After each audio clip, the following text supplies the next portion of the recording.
Señores, bendiciones una vez más en el nombre de Jesús. Como siempre, compartiendo la palabra de Dios por estos medios. Anteriormente le estaba hablando del tema de las diversas causas de disolución del vínculo matrimonial. Este asunto de los divorcios es por doquier, lo tenemos presente en la iglesia, un gran problema de que los ministros de hombres con 30 y 40 años que quizás tuvieron la verdadera idea de lo que es el matrimonio en prima fase, pero que ciertamente vino la apostasía y esto debilitó su relación con Dios. Debilitó su relación con Dios, dieron paso a la apostasía. Entonces por hoy el Señor me ha ido dando unos conocimientos extraordinarios sobre lo que es el verdadero fundamento, la revelación del matrimonio, como está escrito en la palabra, pero que ciertamente para entender esto hay que estar bajo la iluminación y guianza del Espíritu Santo. He venido desarrollando un tema con varios principios. Yo le hablé del alma gemela muy mencionada. He venido analizando el principio de la teoría del alma gemela, los yugos desiguales, por mencionarle unos cuantos. Son más de 20 principios. Yo quiero que usted se suscriba al canal si desea, hasta el final del canal oficial, y pueda tener acceso a todos estos conocimientos que lo estoy subiendo a la plataforma. Hoy le vamos a tratar la inocencia del cónyuge víctima. La inocencia del cónyuge víctima, ¿cómo opera esto? Y para ello yo voy a tomar como ejemplo una pareja de un juez en la Biblia llamado Sansón, que en algún momento desvió la atención de Dios, se distrajo, así como Adán también se distrajo, y dejó apagar, vamos a decirlo así, su relación con Dios, su intimidad con Dios, y el enemigo permeó su vida, afectó su conexión y pudo arrastrar, desviar su atención en Dios y tomar una mala decisión y cometer algún pecado, violar una ley de Dios. Aquí vemos que Sansón se casó con mujeres que no eran agradables a la voluntad de Dios. Y para ello yo voy a tomar como base acá en Jueces, capítulo 16, 1 al 23. Leemos en el nombre de Jesús. Dice así. Fue Sansón a Gaza y vio allí a una mujer ramera. Yo quiero que ustedes anoten la palabra ramera. Y se llegó a ella. Y fue dicho a los de Gaza, Sansón ha venido acá, y lo rodearon. Y acecharon toda aquella noche a la puerta de la ciudad. Y estuvieron callados toda aquella noche, diciendo, hasta la luz de la mañana, entonces lo mataremos. Mas Sansón durmió hasta la medianoche, y a la medianoche se levantó y tomando las puertas de la ciudad con sus 2 pilares y su cerrojo, se las echó al hombro. Y se fue y la subió a la cumbre del monte que está delante de Hebrón. Después de esto aconteció que se enamoró de una mujer en el valle de Soret, la cual se llamaba Dalila. Y vinieron allá los príncipes de los filisteos y le dijeron, engáñala, infórmate en qué consiste su gran fuerza y cómo lo podríamos vencer para que lo atemos y lo dominemos. Y cada uno de nosotros te dará 1600 ciclos de plata. Y Dalila dijo a Sansón, yo te ruego que me declares en qué consiste tu gran fuerza y cómo podrás ser atado para ser dominado. Y le respondió Sansón, si me ataren con 7 mimbres verdes que aún no estén conjuntos, entonces me debilitaré y seré como cualquiera de los hombres. Y los príncipes de los filisteos le trajeron 7 mimbres verdes que aún no estaban enjutos, y ella le ató con ellos, y ella tenía hombres en acecho en el aposento. Entonces ella le dijo, Sansón, los filisteos sobre ti. Y él rompió los mimbres, como se rompe una cuerda de estopa cuando toca el fuego, y no se supo el secreto de su fuerza. Entonces Dalila dijo a Sansón, he aquí tú me has engañado y me has dicho mentira, descúbreme pues ahora, te ruego, cómo podrás ser atado. Y él le dijo, si me ataren fuertemente con cuerdas nuevas que no se hayan usado, yo me debilitaré y seré como cualquiera de los hombres. Y Dalila tomó cuerdas nuevas y lo ató con ellas y le dijo, Sansón, los filisteos sobre ti. Y los espías estaban en el aposento, mas él los rompió de sus brazos como un hilo. Y Dalila dijo a Sansón, hasta ahora me engañas y tratas conmigo con mentiras. Descúbreme pues ahora cómo podrás ser atado. Él entonces le dijo, si tejieres 7 guedejas de mi cabeza con la tela y las asegurares con la estaca. Y ella le aseguró con la estaca y le dijo, Sansón, los filisteos sobre ti. Mas despertando él de su sueño, arrancó la estaca del telar con la tela. Y ella le dijo, ¿cómo dices yo te amo cuando tu corazón no está conmigo? Ya me has engañado 3 veces y no me has descubierto aún en qué consiste tu gran fuerza. Y aconteció que, presionándolo ella cada día con sus palabras e importunándole, agarren esa palabra, presionándole ella cada día con sus palabras e importunándole, su alma fue reducida a mortal angustia. Le descubrió pues toda su corazón y le dijo: nunca a mi cabeza llegó navaja, porque soy nazareo de Dios desde el vientre de mi madre. Si fuere rapado, mi fuerza se apartará de mí, y me debilitaré y seré como todos los hombres. Viendo Dalila que él la había descubierto todo su corazón, envió a llamar a los príncipes de los filisteos, diciendo: venid esta vez, porque él me ha descubierto todo su corazón. Y los principales de los filisteos vinieron a ella, trayendo en su mano el dinero, y ella hizo que él se durmiese sobre sus rodillas, y llamó a un hombre, quien le rapó las 7 agadejas de su cabeza. Y ella comenzó a afligirlo, pues su fuerza se apartó de él, y le dijo: Sansón, los filisteos sobre ti. Y luego que despertó él de sus sueños, se dijo: esta vez saldré como las otras y me escaparé. Pero él no sabía que Jehová ya se había apartado de él. Mas los filisteos le echaron mano y le sacaron los ojos, y le llevaron a Gaza y le ataron con cadenas para que muriese en la cárcel. Y el cabello de su cabeza comenzó a crecer después que fue rapado. Entonces los principales de los filisteos se juntaron para ofrecer sacrificio a Dagón, su dios, y para alegrarse. Y dijeron: nuestro Dios entregó en nuestras manos a Sansón, nuestro enemigo. Palabra de Dios. Señores, haciendo una recapitulación de manera sucinta, una síntesis de esta historia de Sansón y el error que cometió Sansón, un hombre que fue llamado para gobernar en Israel, y en algún momento se cualquierizó la presencia de Dios, se descuidó y comenzó a jugar con la presencia de Dios. Señores, con la presencia de Dios no se puede jugar. Tú no puedes cualquierizar el de amado, tú no puedes cualquierizar el don, tú no puedes cualquierizar la presencia, tú no puedes descuidar ese llamado que tú tienes. Yo digo que Sansón, aún con toda aquella virtud, con toda aquella fuerza, que dice que con una guedeja de burro mató miles y miles, un hombre que no tenía una fuerza descomunal. Los enemigos procuraron vez tras vez ver cómo ellos podían buscar la manera de saber dónde era que radicaba el secreto de su fuerza. El secreto de la fuerza de Sansón estaba en la intimidad con Dios, en la intimidad y en la lealtad hacia Dios. Porque él comenzó a jugar con el llamado, a jugar con el pacto que Dios había hecho con él, y ciertamente Dios permitió que le sacaran los ojos. ¿A quién usó el enemigo? A su propia compañera. ¿Y por qué? Bueno, porque él no eligió la compañera que Dios le tenía para que él ciertamente cumpliera con su misión y su propósito.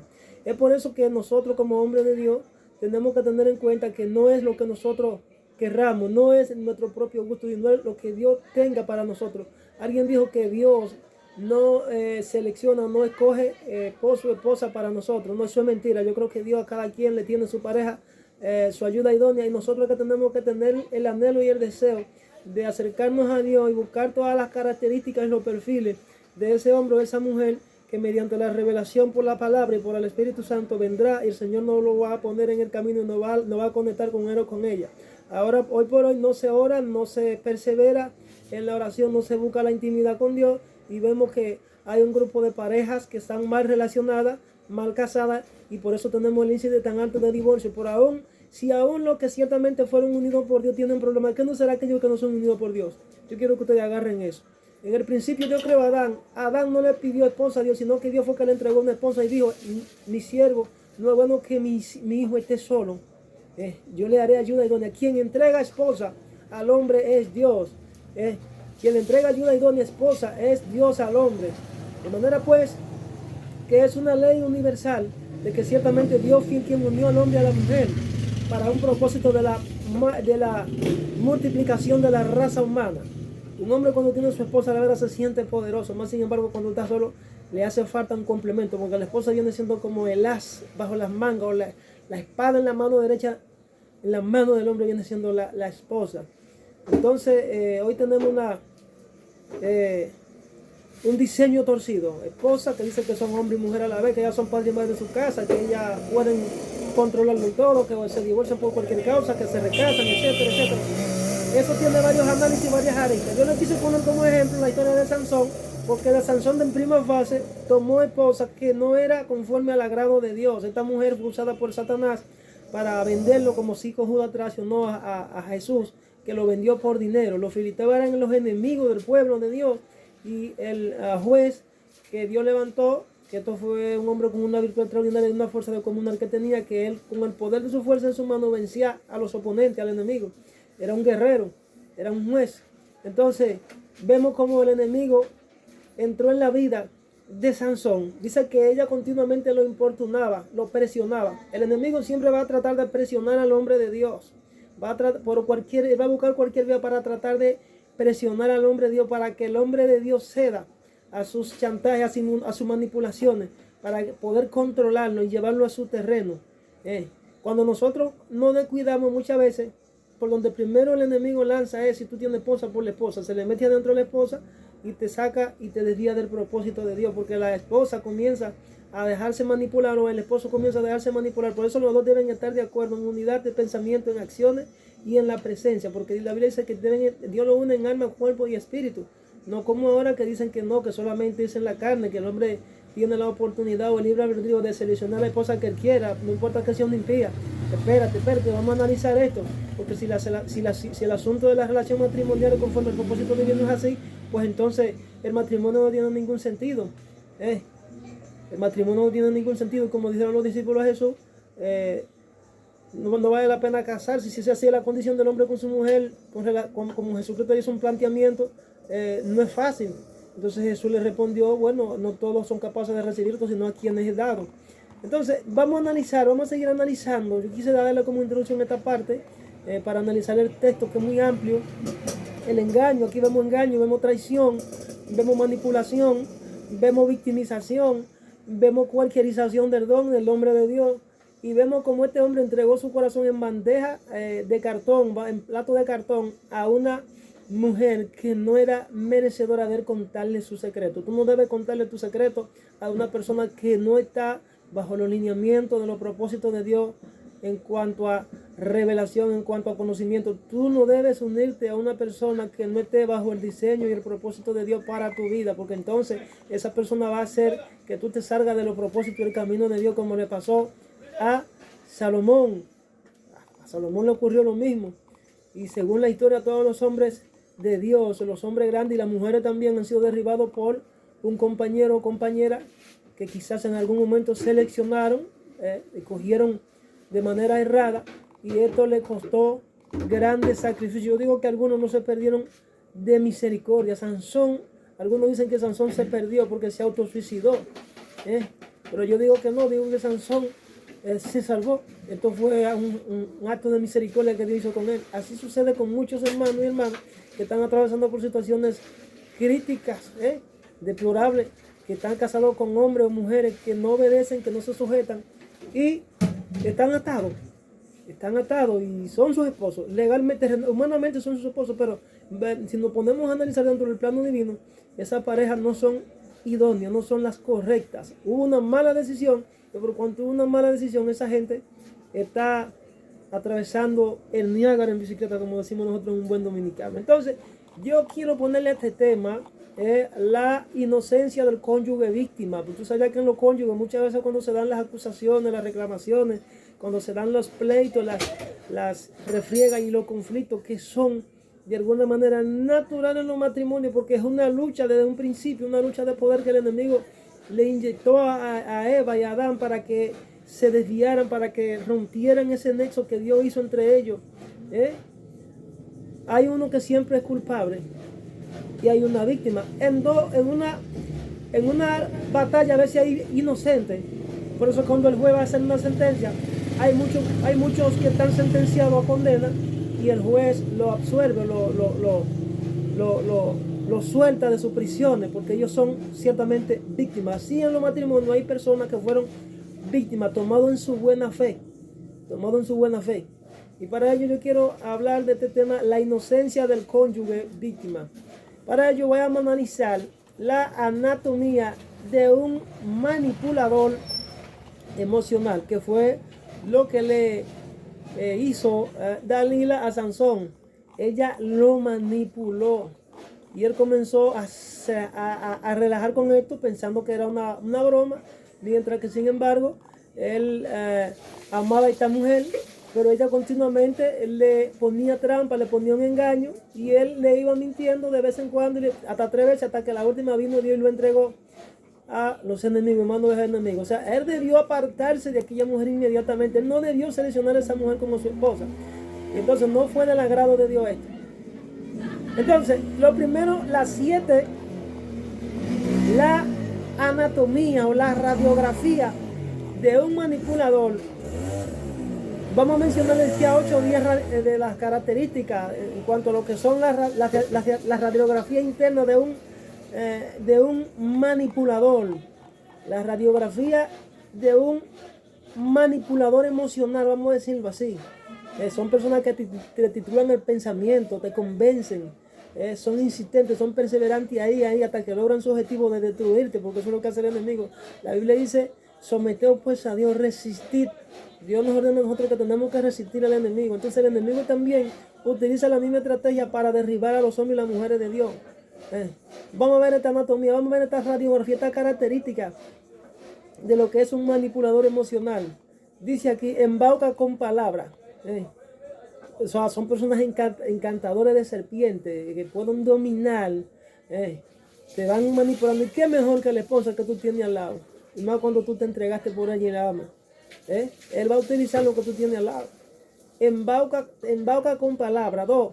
Realmente parece una persona encantadora, pero no lo es. En el interior hay un engaño. 3. Tiene grandes habilidades para las mentiras. Escuchen esto. Son egocéntricos. Usan el silencio para manipular. Escuchen esto. Ignora lo que está sintiendo. Te cuestiona a ti y a tu salud mental, porque siempre tiene una posición a la acusación. No acepta su culpa. Es un impío. Cuando tú vives con una persona así, es un impío. Un impío disfrazado de oveja. Busca personas vulnerables para atacarlo. Tiene una necesidad enfermiza de controlarlo todo.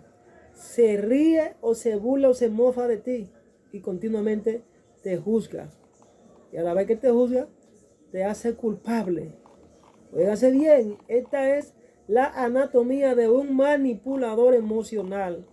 Caso que le pasó a Sansón con Dalila. Este caso puede darse incluso entre los que son de Dios. Oye, hágase bien. Este caso puede darse entre la pareja que han sido unidas por Dios cuando se desvían, cuando se descuidan de la presencia de Dios. Pero imagínense ahora los que no fueron unidos por Dios.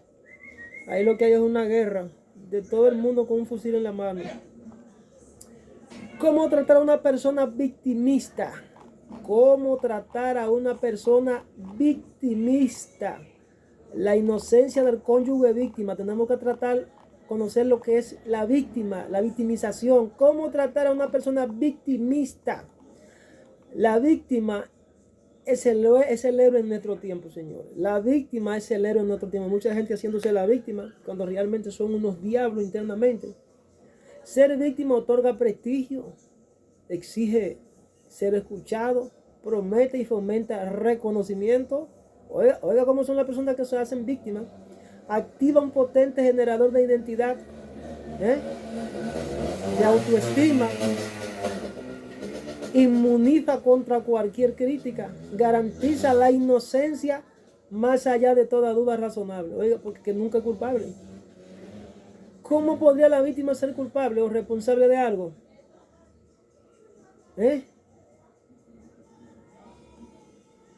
Entonces, en la víctima se articulan la carencia y reivindicación, debilidad y pretensión.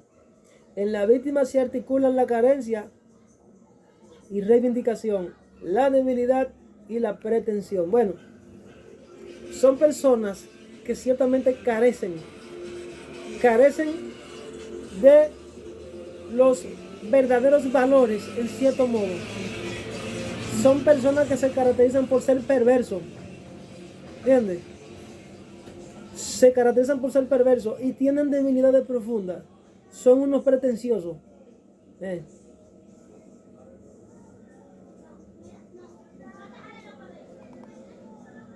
Entonces, este tipo de personas victimista tiene lo que se llama un triángulo oscuro. Por ejemplo, una característica que ellos tienen es que son narcisistas. O sea, tienen una tendencia a darse mucha importancia, tienen un concepto de sí mismo más elevado que el de los demás. El narcisismo, señor, es una afección mental en la cual una persona tiene un sentido exagerado de egocentrismo. Este tipo de persona, aunque esté en la iglesia, no conoce a Dios. Si conoció a Dios, ya hace mucho que está descarriado dentro de la iglesia.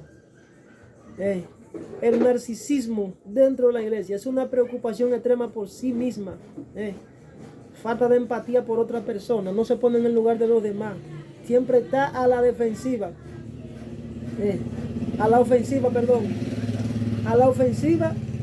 y a la defensiva para satisfacer su propio egocentrismo. La tríada oscura, el triángulo oscuro de las personas victimistas, el narcisismo, el maquiavelismo y la psicopatía. El maquiavelismo es uno de los conceptos que, siendo un constructo que se mide a nivel individual, en realidad refleja la forma de pensar de una persona con relación a su medio ambiente. En otras palabras, se refleja la manera de pensar de una persona para manipular a los demás. Todo el que conoce de dónde viene la teoría del maquiavelismo, que viene de un autor llamado Nicolás Bernardo Maquiavelo, de una obra llamada El Príncipe, que habla del príncipe, del gobierno.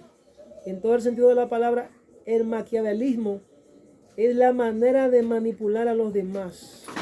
Hay gente que tienen el espíritu maquiavélico, tienen una tendencia maquiavélica y que están en la iglesia, pero también tienen otro lado del triángulo que se llama la psicopatía. El victimista es un psicópata, es una persona con una alta insensibilidad y cinismo. Esta es una afección mental por la cual una persona tiene un patrón prolongado de manipulación, explotación o violación de los derechos de otros sin ningún remordimiento. Oigan esto, un psicópata no siente remordimiento con nadie. Este comportamiento puede causar problemas en las relaciones o en el trabajo y a menudo es delictivo. Una persona con un comportamiento psicópata es una persona que no es digno de que un hombre o una mujer viva con él. Debe abandonar a esa persona. Personas que viven maltratando a su pareja, que le violan todos sus derechos, que la maltratan verbal, psicológica y físicamente. Entonces, esas son de las características que se da en la victimización en cuanto a la pareja, en cuanto a los matrimonios. El tema se llama, para que no se me desvíen, la victimización del cónyuge víctima, la inocencia del cónyuge víctima, porque siempre, aunque no se quiera entender, hay situaciones donde hay parejas que son víctimas, La Biblia habla de que Jesús habló sobre la victimización y la culpa. Él dijo, hay de aquello que, en todo el sentido de la palabra, lo voy a interpretar. Hay de aquello por el cual uno de estos pequeños que creen en mí tropezaren. Mejor le fuera que se le atase una piedra de molino al cuello y se han echado al fondo, una piedra de molino al cuello fuese atado y echado al fondo del mar. Está hablando de un juicio, señores. Jesús está hablando de un juicio que ciertamente se va a aplicar a una persona que tiene un espíritu de provocación, que tiene una condición de provocar, de dañar a los demás. Y ciertamente está hablando de una persona que se humilla, que le sirve a Dios y que es perseguido por otro que no le sirve a Dios. Porque dice, hay aquello por el cual uno de estos pequeños que creen en mí tropezaren. O sea, no es que el creyente, porque la Biblia dice que bienaventurado aquel quien en estos caminos no haya tropiezo. Todos tendremos tropiezos, pero hay de aquel por quien viene. O sea, van a haber personas que van a hacer lo que van a cargar con la sentencia de la maldición por causa de tu fe. Que ellos te van a levantar, van a ser usados por el reino de la tiniebla y van a ser tus enemigos sin causa, te van a perseguir. Pero en la Biblia el Señor da un detalle y dice, espérate, déjamelo a mí, yo soy quien va a aplicar la sentencia. Yo me vengaré, yo voy a utilizar mi espada, yo le voy a aplicar una sentencia y ellos serán culpables. Tú serás inocente, tú eres absolvido. Por eso digo que en la pareja también hay situaciones donde la pareja es absorbida, donde la pareja hay inocentes, hay víctimas. Hay cónyuges, hay parejas que son víctimas, ¿entiendes? Que son víctimas. Por tanto, al ser inocente, hay un culpable. Al ser víctima hay un culpable. Y ya le hablé de la triada y los comportamientos, las características que tienen estas personas. Señores, el victimismo puede estar de alguna manera, la victimización, la inocencia del cónyuge víctima. Para hablar de la inocencia del cónyuge víctima tenemos que hablar de la victimización consciente y de la victimización inconsciente. Varón, ¿y cómo usted explica eso? Bueno, la victimización consciente y la victimización inconsciente se da en la siguiente manera. Hay un grupo de personas que se casaron sin tener conocimiento de lo que es el verdadero principio, la verdadera doctrina con relación a la unión desde una perspectiva divina e incluso desde una perspectiva humana, porque tú para antes de casarte tú tienes que buscar consejos, tú tienes que buscar personas que tengan la capacidad de orientarte y de direccionarte para asumir una relación de por vida, porque el matrimonio no es un juego de niños. Entonces hay veces que lo hacen de manera ligera, porque quieren satisfacer un deseo placentero de momento, que ciertamente en unos cuantos minutos o segundos pasa, pero ellos no saben a lo que se enfrentan. Entonces, en base a eso, por los deseos carnales, bajo los deseos carnales, embuidos o arrastrados bajo los deseos carnales, toman decisiones y se enredan con la primera pareja, la primera hembra o el primer varón que se le atraviesa en el frente. Entonces terminan siendo víctimas de su mala decisión. Entonces ahí tenemos lo que se da el victimismo consciente. El victimismo consciente se da cuando tú sabes a lo que te enfrentas, cuando tú fuiste orientado, cuando tú fuiste direccionado, cuando te explicaron y te hablaron sobre la relación matrimonial, cuáles son las consecuencias del matrimonio, que con él vienen los hijos, que el que se casa necesita, casa quiere, que tú tienes que trabajar, que tú tienes que comprender a la otra persona, que se necesita respeto, que se necesita confianza, que se necesitan dos personas de acuerdo, de lo contrario no va a funcionar el asunto, y que el matrimonio es una unión de entre un hombre y una mujer y que viene del cielo, y que cuando se rompe ese vínculo de confianza y de respeto y de unidad en el plano espiritual, también se rompe en el plano literal, y que ciertamente deben tener fe y deben ser perseverantes y no deben romper el pacto, etcétera, etcétera. Cuando esto ocurre, entonces tú cometiste y fracturaste la relación por causa de tu pecado o de tu distracción, entonces tú te convertiste en una víctima consciente. Cuando eres una víctima consciente, pues entonces tú tienes un grado de responsabilidad y culpabilidad en la disolución o el rompimiento del matrimonio, en el divorcio, vamos a decirlo así. Pero existe lo que se llama el victimismo inconsciente. El victimismo inconsciente es una persona que no tuvo conocimiento,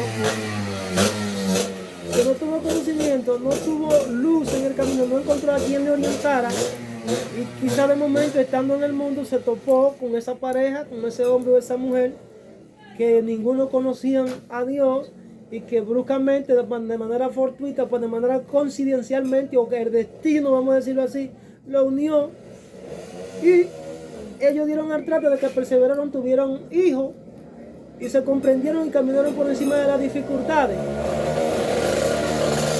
Pero que hubo un momento donde ellos luego conocieron a Dios y se arrepintieron, y en un momento Dios les dio a entender que fue el que los unió. Lo unió el destino. Dios fue el que lo unió, porque caminaron por encima de la dificultad. El victimismo inconsciente. Se dan muchos factores, hay muchas aritas, esto es profundo. Entonces, el victimismo consciente y el victimismo inconsciente. Tratar con una persona que se hace la víctima puede ser desafiante, señores. y emocionalmente agotador. Es importante recordar que este comportamiento suele ser un signo de problemas subyacentes más profundos y no es algo que deba tomarse a la ligera. Tratar con una persona que se hace la víctima puede ser desafiante. Repito, la mejor manera de manejar esta situación es adoptar un enfoque compasivo, tener compasión y misericordia de la persona, porque es una persona con problemas, es una persona tóxica. Hay que reconocer primero los sentimientos de la persona. Segundo, mostrar comprensión, ofrecerle apoyo, evitar de tratar de solucionar el problema o hacerlo sentir culpable. Eso es por un lado. Cuando tú estás dando un consejo, tú no puedes ubicarte en que te va a inclinar a una balanza. No. Tú estás para resolver un problema y debes desarmarlo a ambos en cuanto a su comportamiento. En cambio, y concentrarse en ayudar a la persona, buscar las soluciones y empoderarlo para que se apropien de su propia vida. Porque hay gente que lo que necesita es orientación, información, ser direccionado. Y por eso quizás algunas relaciones de matrimonio del mal sean tan mal.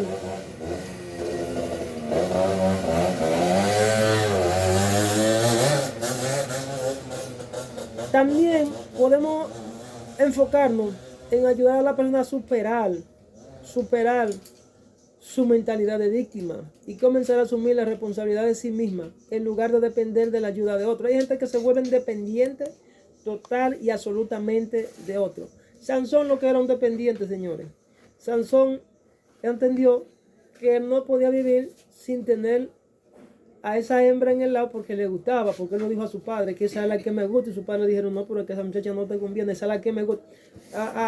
Sansón no evaluó la parte interna del alma, sino que le evaluó la parte física, los atributos físicos. Así hay muchos que están casados porque en algún momento se detuvieron y lo que evaluaron fueron los atributos físicos, pero dentro tenían una serpiente, tenían a una Dalila. No es lo mismo ser víctima que victimista. La víctima ha sufrido un daño o perjuicio en algún momento. Escuchen esto. Todos hemos sido víctimas de algo. Algún engaño, alguna traición, algún desacuerdo, algún desliz, algún delito, etc. El victimismo, por su parte, es un rasgo de personalidad aprendido por el que una persona se siente víctima constante de ataques o acciones de terceros. Y siempre viven lloviendo sobre mojado y haciéndose la víctima. Ese es un problema, se convierte en una enfermedad. El victimista se ve víctima de todo lo que le rodea, sin que ello tenga necesariamente que traducirse en un ataque o daño real. O sea, se vuelve una persona con un trastorno de personalidad porque todo el tiempo está bajo ataque. Yo no creo en que esa persona todo el tiempo va a estar en lo mismo lloviendo sobre mojado y lloviendo sobre mojado. Yo creo que necesita ser tratada, necesita ser orientada, reevaluada, para que esa persona aterrice y enfrente ese problema y aprenda a tener carácter. ¿Cómo tratar a una persona victimista? Vamos a tratar el victimismo entonces con la manipulación. 6 ventajas que tiene una persona victimista sobre el reto. 1. Siempre vive llamando a la atención. Llama la atención de la gente, señores. Le cuenta su problema a todo el que encuentra en el camino, porque es una persona que es de doble ánimo, es inconstante. No tiene dominio de sí mismo, no guarda secretos, no tiene intimidad con nadie. No tiene intimidad con la pareja. Más bien es una persona que da rienda suelta a sus emociones. Revela el secreto fácilmente. No recibe consejo de nadie. En la conversación siempre interrumpe.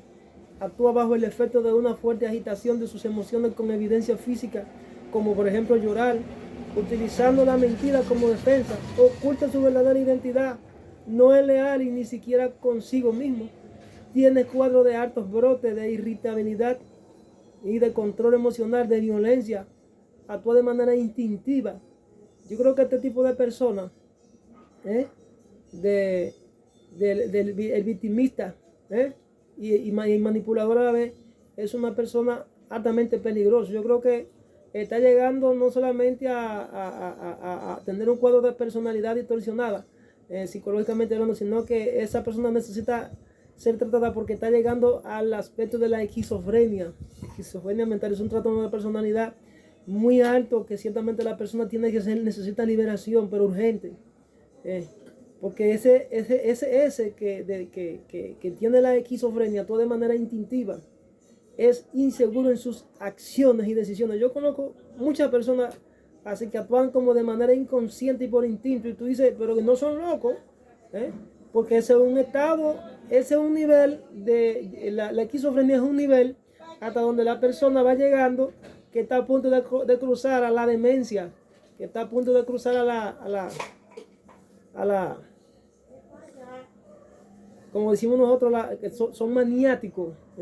La psicopatía están a punto de cruzar a ser unos maniáticos, esquizofrénicos, una persona que están de estado de demencia, que deben ser medicados, vamos a decirlo así. Son personas que tienen unos cuadros de conducta muy graves, y eso lo tenemos en medio de los matrimonios, gente que están casados con gente altamente tóxica, gente criminales, vamos a decirlo así, violentos. Este tipo de personas son inseguros en sus acciones y decisiones, viven cometiendo errores constantemente. Son una persona reincidente en cometer el mismo error, y si en algún momento muestra algún tipo de reconocimiento de su error, lo hace por corto tiempo, volviendo a repetir el mismo error con el mismo patrón de conducta. Gloria a Dios. Entonces, número 2, las 6 ventajas de una persona victimista sobre el reto. Es una forma eficaz de evitar la crítica. Dice, si comentan algo que no le gusta, siempre puede acusar al otro de que le está atacando, y así cambiar los roles de la conversación a su favor, porque es un manipulador. Número 3, es una forma de hacer que el interlocutor se sienta culpable. El espíritu de acusación.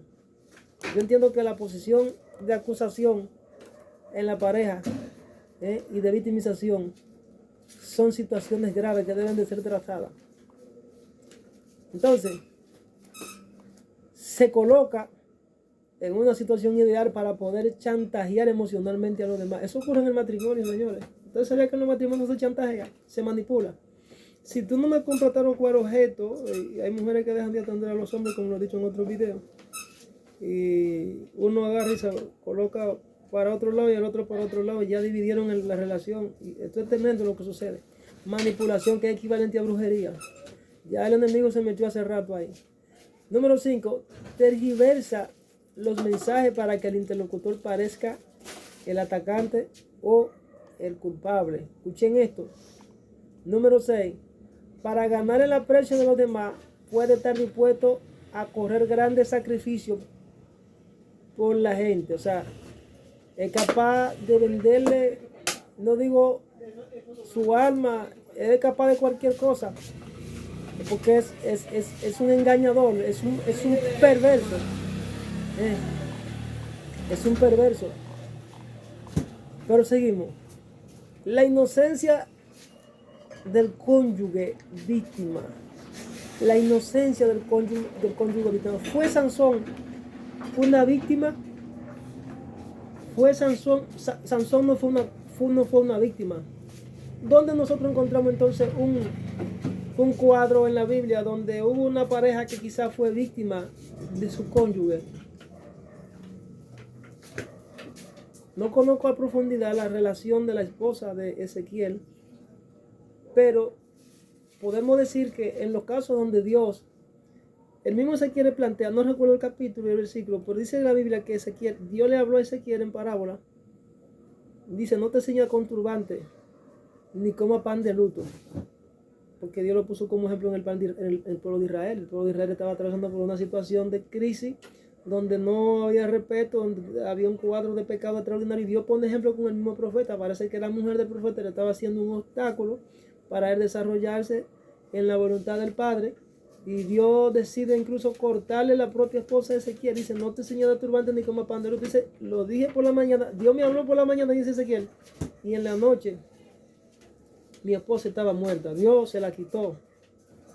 Hasta que la muerte los separe, se cumple el texto hacia ahí bíblico. Hasta que la muerte los separe. ¿Por qué Dios cortó a la esposa de Ezequiel? Es que hay situaciones donde hay una inocencia y hay una culpabilidad en la pareja donde uno resiste la voluntad de Dios y le hace y se convierte en un obstáculo o una piedra de tropiezo para que el otro pueda avanzar en el propósito de Dios. Y Dios, viendo, aplicando su justicia divina y en tal sentido, dando continuidad a su propósito con el fiel, decide quitar a uno de los dos y decide llevarse uno y dejar al otro. Ahí entra entonces lo que le llamo la inocencia de la culpa, la inocencia del cónyuge víctima.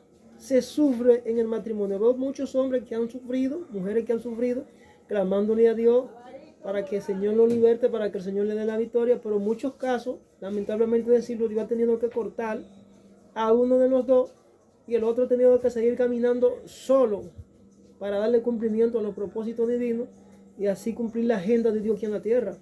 No es fácil, pero son casos específicos que ocurren en hombres, vamos diciendo, y en mujeres, pareja que Dios los unió, lo estoy hablando, pareja que Dios los unió y se dan esos casos, porque tenemos un ejemplo en las Sagradas Escrituras donde Dios decidió, como decimos nosotros, cortar a uno de los dos. Uno fue levantado y el otro fue dejado. Uno fue levantado y el otro fue dejado por causa del reino de Dios. La víctima inocente, el cónyuge inocente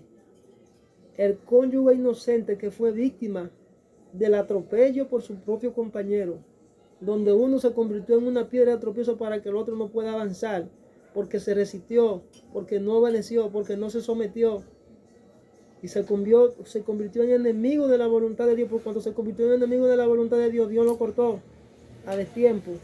Su estadía, su tiempo de destino aquí en la tierra tuvo que ser interrumpido y Dios lo levantó. Gloria a Dios. Si tenemos hombres y mujeres con ministerio, con llamados extraordinarios, están caminando solos. Están caminando solos. Y Dios no le dijo que se casaran. Muchos se han casado. Y Dios también lo va a levantar, porque no es el diseño original, me dice el Padre en esta hora que diga. No es el diseño original. Él interrumpió, ellos debieron esperar que el Padre interrumpiera la agenda de aquel que desobedeció y no tomar iniciativa para casarse de nuevo sin la autorización del Padre. Por tanto, lo mismo que hizo el transgresor, el culpable, lo mismo hizo la víctima. Por tanto, la víctima también se convirtió en culpable en un momento y ya no es inocente, sino que los dos son culpables porque transgredieron el pacto. Me está diciendo Dios en esta hora. Oh, gloria a Dios. Dios desea restaurar la familia y el matrimonio, pero ciertamente hay que depender de Él en todo. Hay que dejarlo todo en la mano de Él y esperar que Él quite los obstáculos que hay en el camino. Porque el primer principio que el Señor le da a la pareja es que deben aprender a sobrellevarse el uno al otro, a sobrellevar uno al otro, el más débil, sobrellevar al más débil. El más fuerte sobrelleva al más débil, a levantarse uno al otro, a comprenderse, a respetarse. Gloria a Dios, porque un pacto no se puede romper por cualquier causa. Es un pacto ante Dios y el hombre es la cabeza. Por tanto, cuando Dios manda a la pareja a sujetarse, a someterse uno al otro y los dos ante Dios, es porque ciertamente esto no es disuelto por el hombre humano, aunque los tribunales en la tierra lo disuelvan ante la presencia de Dios. Ante la presencia de Dios hay un pacto ahí irrevocable. Y quien lo violente, sea uno, sea el otro, y se determine la culpabilidad en un momento de uno o del otro, aquel llevará su castigo. Pero si ambos cometieron el mismo error y cayeron en la trampa del enemigo y transgredieron la ley de Dios, ambos serán sancionados, así como el Señor puso ejemplo en el jardín del Edén cuando sancionó a Eva y sancionó a Adán por haber desobedecido. Hay muchas parejas, me dice Dios, que están en la condición de Adán y Eva, que ambos transgredieron los pactos, ambos transgredieron el pacto matrimonial. Por tanto, tanto uno como el otro, si no se arrepienten, irán al infierno, me dice el Señor en esta hora que le diga. Gloria a Dios. Oh, gloria a Dios. Aleluya, oh, gloria a Dios. Aleluya. Gloria a Dios. Gloria a Dios. Las personas que tienden a tener una posición de acusación, de señalamiento con frecuencia, y tienen su condición de víctima, son más propensas a mentir, a hacer trampa y a participar en otros comportamientos poco éticos para salir adelante, incluso a costa de nosotros. Manipulación. El significado de victimizarse.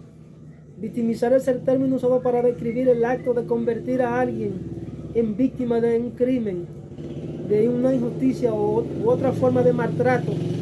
Hombres y mujeres que continuamente se viven maltratando, no sabiendo que por ese tipo de maltrato, sea verbal, sea psicológico, continuamente importunan a su pareja, le maltratan de una manera u otra, lo suprimen y le castigan fuertemente y son un instrumento de maldad en la relación. Ellos creen que no van a recibir su castigo y tendrán una consecuencia. Puede referirse al daño físico o psicológico que otra persona o infringe a un individuo, grupo común. La victimización puede ocurrir de muchas formas diferentes, como primero intimidación, abuso, discriminación, explotación, el padre que maltrata al hijo, pero también el hijo que abusa de la autoridad del padre o que abusa de la misericordia del padre. Dios se encargará de juzgar a toda la familia, algo muy serio. El abuso de autoridad también ocurre en los matrimonios. La victimización puede ocurrir de muchas formas. Comprender el significado de victimizar es necesario para poder reconocer cuándo se está incurriendo, cuándo está ocurriendo eso y cómo tú puedes caer o incurrir en eso y actuar como la persona victimista. Gloria a Dios. Dice, ¿qué sucede cuando te trata a ti como una víctima? La persona victimista a menudo creen que son víctimas de la sociedad y quieren ser tratadas como tales. Escuchen esto, todo lo que se hacen víctimas en las diferentes sociedades ocurre también en el matrimonio. Pueden sentir que han sido agraviados o maltratados y quieren asegurarse de que se reconozca su sufrimiento. Esto por un lado. Pero también pueden exigir privilegios o adaptaciones especiales de quienes lo rodean para compensar la injusticia recibida. O sea, como tú me maltrataste, yo soy de una vez que tú me compense y me pague el agravio que tú me hiciste y yo quiero que tú hagas esto y esto. Victimización. Ese comportamiento puede ser difícil de entender para los demás, pero es importante reconocer que las personas victimistas están tratando de sobrellevar sus propios sentimientos de vulnerabilidad e impotencia. Al comprender sus motivaciones y brindarles apoyo, podemos ayudarlos a encontrar formas más saludables de expresarse y seguir adelante con su vida. Esa es la forma que nosotros podemos ayudarlos. Hay víctimas conscientes, como lo dije anteriormente, pero también hay víctimas reales. Hay víctimas inconscientes, víctimas conscientes y víctimas reales. Está el victimismo manipulador, que es el que terminamos de plantearle. La cultura de la víctima, como le dije en cuanto en términos generales que le planteé a la sociedad como tal. Y la romantización del sufrimiento, porque esto se sublimiza, así como sublimizan la música. Estos son aspectos que si tú te pones a desglosarlo de manera profunda, ocurren dentro de la relación matrimonial, y por eso vemos que el pecado a veces es tan... hay mucho pecado oculto en cuanto a lo que es las relaciones de pareja. Naturalmente existen víctimas reales que no tienen la intención de engañar o aprovecharse de los demás. El problema es que junto a estas víctimas reales aparecen fingidores que pondrán en práctica las estrategias que maximicen la recompensa de los recursos materiales. Por ejemplo, hay parejas que castigan o manipulan al compañero, no dándole el deseo de la satisfacción satisfacer el deseo del placer sexual. Cuando la Biblia dice, no neguéis porque tú no eres dueño de tu cuerpo, sino tu pareja. Entonces, manipulación. Esto se da. La persona que con el triángulo que le planteé, con el triángulo oscuro que le planteé del maquiavelismo, del narcisismo y de la psicopatía, tienen esta tendencia. Son personas que ciertamente deben ser trabajadas, y eso está también en la iglesia. Tienen esos comportamientos oscuros. Son estrategias diabólicas para obtener beneficios, para satisfacer sus deseos engañosos y egoístas y diabólicos. Dependen todo el tiempo de sus entornos sexuales. Utilizan a quien sea. Mujeres que utilizan los niños, utilizan los hijos para manipular a los esposos. El victimismo y la manipulación. El victimismo manipulador es una táctica utilizada por individuos o grupos para ganarse la simpatía y el apoyo de los demás. Escuchen esto. Implica exagerar o inventar las dificultades que han enfrentado para obtener la atención, recursos u otras formas de apoyo. Aunque se puede utilizar para buenas causas, el victimismo manipulador también puede ser perjudicial y conducir a una mayor explotación de las personas vulnerables. Hay gente que son explotadores, abusadores. Es importante reconocer cuando está ocurriendo este comportamiento y tomar medidas para abordarlo, pero de manera rápida. Hombres que no trabajan porque supuestamente Dios nos dice que lo llamó a tiempo completo y las mujeres son las que tienen que estar trabajando. Dios los bendiga. Seguimos. La característica de un victimista manipulador son fácilmente reconocibles. El victimismo es una forma de evitar hacernos responsables de nuestras acciones, lo que le dije hace un momento. Culpa a otros de situaciones que ha provocado él o ella misma, pero a sabiendo de que ciertamente el monstruo lo tiene la misma persona dentro.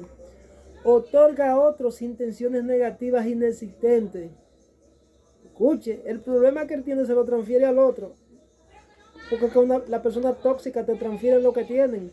Están, como decimos nosotros evangélicamente, están endemoniados. Dice, ellos te acusan a ti, te otorgan las intenciones negativas que ellos tienen, te las hacen, te la transfieren a ti, dicen que eres tú que la tienes. Porque nunca asumen su condición. Son personas que nunca se arrepienten, ni reconocen su error. No se apartan, mucho menos, porque no la reconocen. Envidian también a otra persona y creen que son inherentemente más felices o capaces, porque siempre viven ocultando su realidad oscura. El enemigo siempre va a tratar de que esa persona se mantenga en ese círculo vicioso y de ocultar la verdad para que no le resplandezca la luz. Esa gente necesitan yo digo que esa gente que no entienden ya, ni lo hace entender, ni el Espíritu Santo, esa gente necesitan un método donde el padre baje una sentencia y lo siente en una cama, y lo acuesta en una cama o lo que sea. Dios tiene unos métodos de tratar con ese tipo de gente, porque esta gente no entiende por la buena. Otra característica de los victimistas o manipuladores son que, a pesar de tratarse de un rasgo tóxico de la personalidad,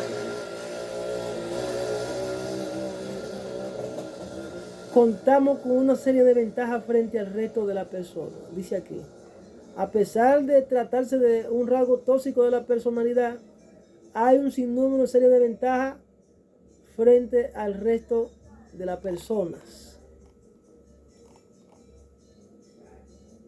A pesar de tratarse del rasgo tóxico de la personalidad, hay un sinnúmero de herramientas que pueden dar al traste para ayudar a este tipo de personas, porque son personas que tienen ciertas habilidades, y esas habilidades, cuando son tratadas, señores, esas personas pueden convertirse en unas herramientas poderosísimas en la mano de Dios. Pero el problema es cuando estas personas no se dejan transformar, no se dejan trabajar.